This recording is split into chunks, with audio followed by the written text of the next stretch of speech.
আজ সকালটা শুরু করলাম বৃহস্পতিবারের পুজোটা দিয়ে। আজ অনেকগুলো কিন্তু ফুল পেয়েছি। ফুল না পেলে বাজার থেকে কিনে আনি, কিন্তু নিজের হাতে তুলে সকাল সকাল পুজো করার আনন্দটাই আলাদা রকম। পুজো করতে কিন্তু অনেকটা সময় লাগে, অতটা সময় ধরে ভিডিও করাও যায় না, আর পুজো করার সময় ভিডিওও করা যায় না। আজকে সকালটা আমার এইভাবেই কাটলো।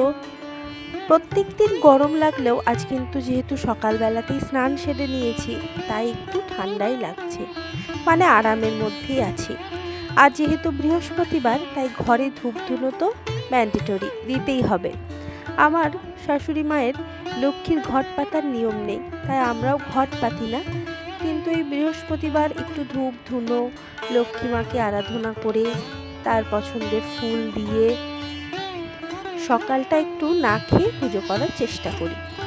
অনেকটাই বেলা হয়ে গেছিল, বৃহস্পতিবারের পুজো যেহেতু অনেকটা থাকে, আলপনা দেওয়ার থাকে, তাই সকাল থেকে কিছু খাওয়াও হয়নি, আর চাটাও খাওয়ার সময় পাইনি। তাই এখন ঠান্ডা ঠান্ডা খেতে